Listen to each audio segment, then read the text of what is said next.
I'm Alina Lee, and we are live at Arrowhead Stadium out in parking lot C, where we are checking in with all the fans and tailgaters. And if you're planning to come out to Arrowhead Stadium, you might need a bigger boat. And we have a new severe thunderstorm warning that just got issued for portions of Platte, Ray, Jackson, and Clay counties. Oh, I do not like what I see behind you. This is awesome. We're slowly watching the system kind of break apart a little bit, but that doesn't mean we're in the clear just yet. Just to give you a look at what we're standing in here, 17 degrees is the temperature that our Storm Track 5 app is showing us. In the next 20 minutes or so, you could start to see some of this heavy rain and the wind start to pick up as well. We do get to the 60s, and then look what happens. As the rain comes in, the cold front pushes through. We'll be in the 50s by 3-4 o'clock with 30s and 40s expected before the afternoon is over. 547, one check in with Alina, of course, who's been monitoring a forecast that not too many people have been a fan of this week. Yeah. I'm kind of over the cold. I know, me too. And we are just getting started. Yeah. Yeah, because we are in for several days, I think, where temperatures will get down below 10 degrees. So, ooh, all right. Not in a row. That's the good part. Along and south of I-70 is where we're tracking the best chances of any precipitation, especially snow. We are looking southbound behind me on 435, where you can see still hazard lights on from several semis. A lot of people slow moving this morning because this entire road, the stretch of 435 and beyond, is covered in ice. And as far as your dog walking forecast goes, here is the next picture for today. This is Heidi, who is just sitting so proper with her paws crossed. Those kind of dogs are probably used to the temperatures getting down into the teens and 20s, but unlike Rufus here, who you can clearly see is shivering because it is pretty cold for both of us. Instrument could actually go out of tune. In fact, let's just try to see if this is even in tune at all. I don't really know what that sounds like. Maybe a C minor. And I've been talking with tailgaters and fans, and you know what? Even though it is pouring rain, it has not stopped them from coming out here and supporting Chiefs Kingdom.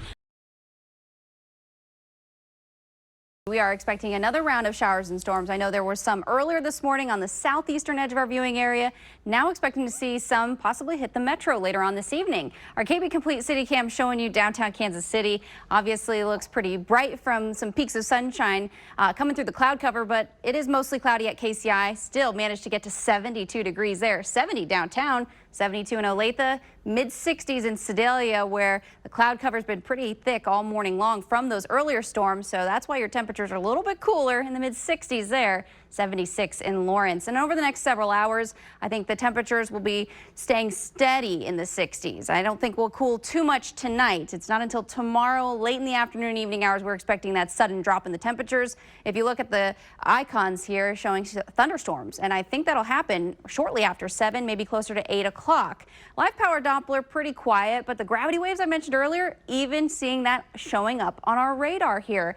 Otherwise, mainly dry for the most part. Could see that brief little shower in northwestern Missouri. That's not really a big deal. For the most part, we're expecting some development happening somewhere around northern Oklahoma or central Kansas later on today. And then a storm system down towards Arizona, that one moving our way, and will combine with a cold front tomorrow.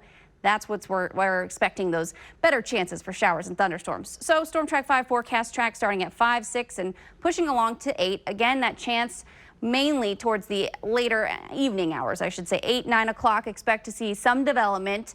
A couple of showers and thunderstorms, a little more numerous by the 11 o'clock hour. 1 or 2 of those storms could potentially be on the strong or severe side. So we'll be watching the radar closely for any damaging wind or perhaps even some large hail. Most of that activity will kind of weaken, but still expecting rain after midnight, closer to 2 a.m. Then things quiet down a little bit more. And you'll notice our forecast track, I've added temperatures and started off Sunday by noontime. Rain chances increase. We do get to the 60s, and then look what happens. As the rain comes in, the cold front pushes through. We'll be in the 50s by 3-4 o'clock with 30s and 40s expected before the afternoon is over and dropping even further than that. There will be that risk for severe weather once again tomorrow. There's a slight risk for severe storms mainly on the southern edge of our viewing area with damaging wind and large hail as the primary threats.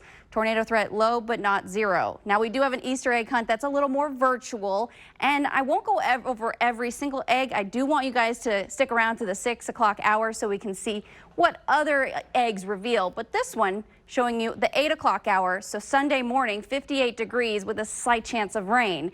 And again, I'll show you the other glowing eggs later on. Temperatures by Monday morning in the upper 20s.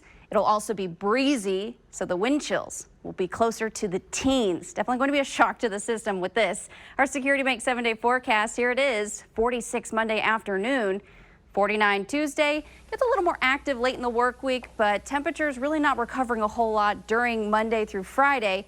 We've got several small chances for rain here and there, but I think tomorrow's the more weather aware worthy kind of day, so that's why we've kept that weather alert up. Amy?